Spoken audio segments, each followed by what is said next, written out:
Bismillahirrahmanirrahim. Assalamu alaikum. My name is Professor Dr. Zwan Jamil Qureshi. Welcome to the new lecture of System Analysis and Design course. And the topic of coverage is elements of project planning. What are the main contents of project planning? First of all, the statement of scope will be defined, including the feasibility assessments. Then we divide the project into manageable tasks, resource requirements, and create resource plan.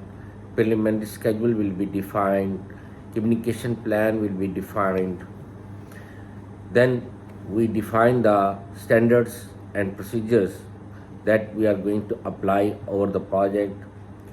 Risk assessments will be covered, identify and assess them. Preliminary budget will be approved by the customer, and then statement of work and set the baseline plan. What are the deliverables and outcomes? What do you think?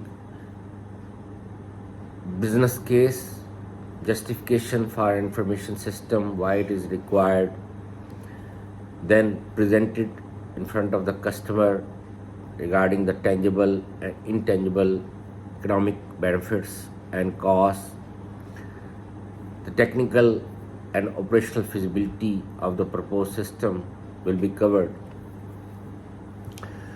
And this all is called baseline project plan. We also call it project specs or project proposal.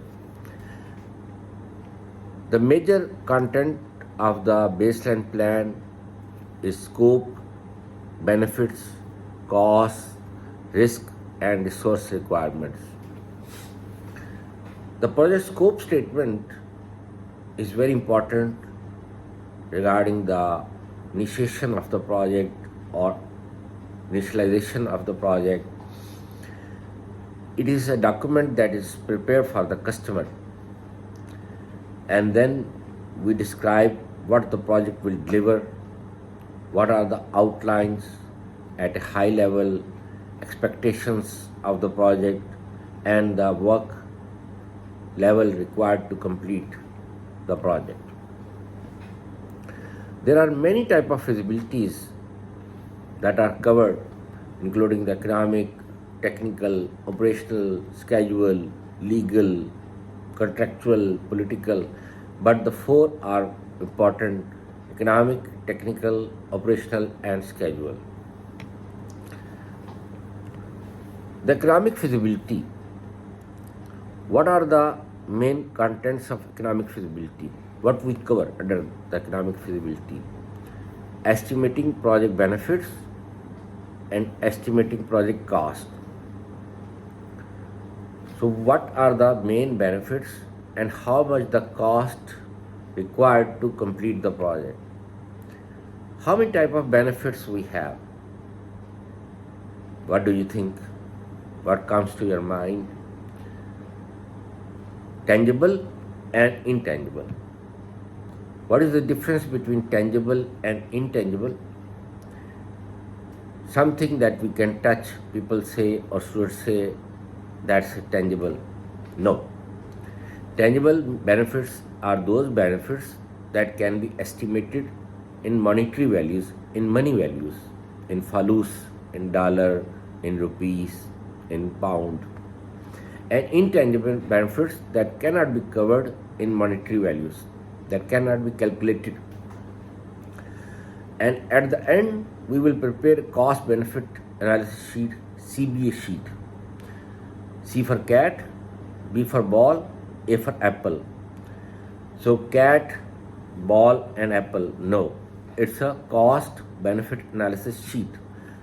So customer can decide how much are the benefits of the project he will achieve and how much cost he needs to spend.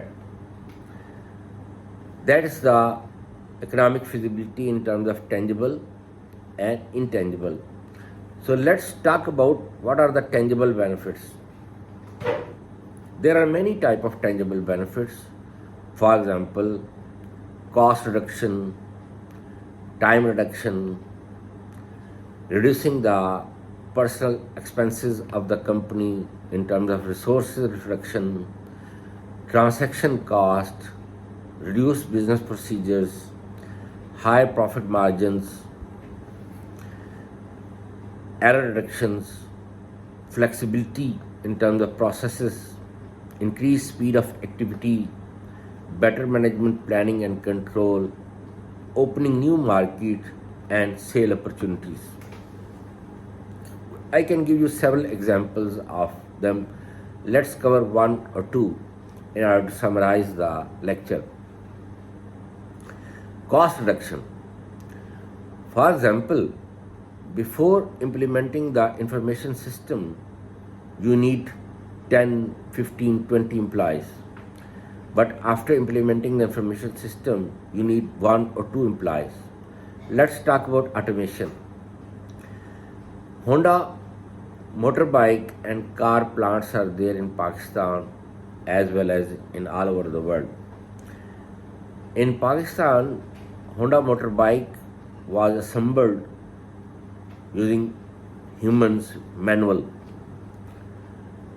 So there are lot of employees, there is need of employees, but then Honda company decides to have automation. Now they need only 1 or 2 employees just to start the plant and shut down the plant. So previously there were 100 plus employees in each plant. So there are 4 plants in Pakistan or 2 plants in Pakistan. So 100 plus 100, 200 labor staff, lower management is required. But now they need couple of employees just to start the plant and shut down the plant, or start the assembly line or shut down the assembly line. And there are 3-4 assembly lines. So 3 to 5 minutes, one motorbike is ready from assembly line, and their production rate is 5,000 motorbikes per day. Whereas previously they can manufacture only 1,800 per day from one assembly line. So you can imagine, if you extend this figure to week or months and years, how much production rate is increased and how much cost is reduced. Let's talk about Amazon. If you have booking shop or bookshop or shopping mall, you need lot of employees. Let's talk about Danube, Hyper Panda, Panda, Carrefour. You have visited lot of superstores. There are so many employees. There is need of employees to put the stock on the shelves. Then cash counters are there. Then storeroom is there. Receptionist or manager is there. But Amazon, you don't need any such employee, and it's all online. So for example, if in one store, in one Danube or in Panda or Carrefour, you need 100 or 500 employees, multiply by 5 stores or 10 stores in one country, how much is the cost you need to pay to the employees? In contrary to the online, Amazon.com or eBay or AliExpress.com, any e-commerce website. So how much cost is reduced, resources are reduced. Or we can take the example of, for example, paper-based system versus the electronic system. How much printing cost, papers are reduced as compared to the electronic system. So these are few examples when you can reduce the cost because of implementing the information system or computerized based system. Then intangible benefits that cannot be covered in monetary values. For example, productivity is tangible, but efficiency is intangible. Because of information system, productivity is increased, but you cannot calculate the efficiency of the employees that are involved in information system or computerized system. Like I am teaching software engineering, and there is another faculty member. I'm in IT department. There is another faculty member in CS department or IS department, and there is also course of software engineering or system analysis and design. How you can calculate the efficiency, that which of the employee, which of the professor efficiency is better than the other, or which of the employee efficiency is better than the other in terms of information system, employees morale, customer satisfaction, quality, these all are intangible. You cannot calculate in monetary values. Thank you very much. Jazakallah khair. May Allah bless you. Assalamu alaikum.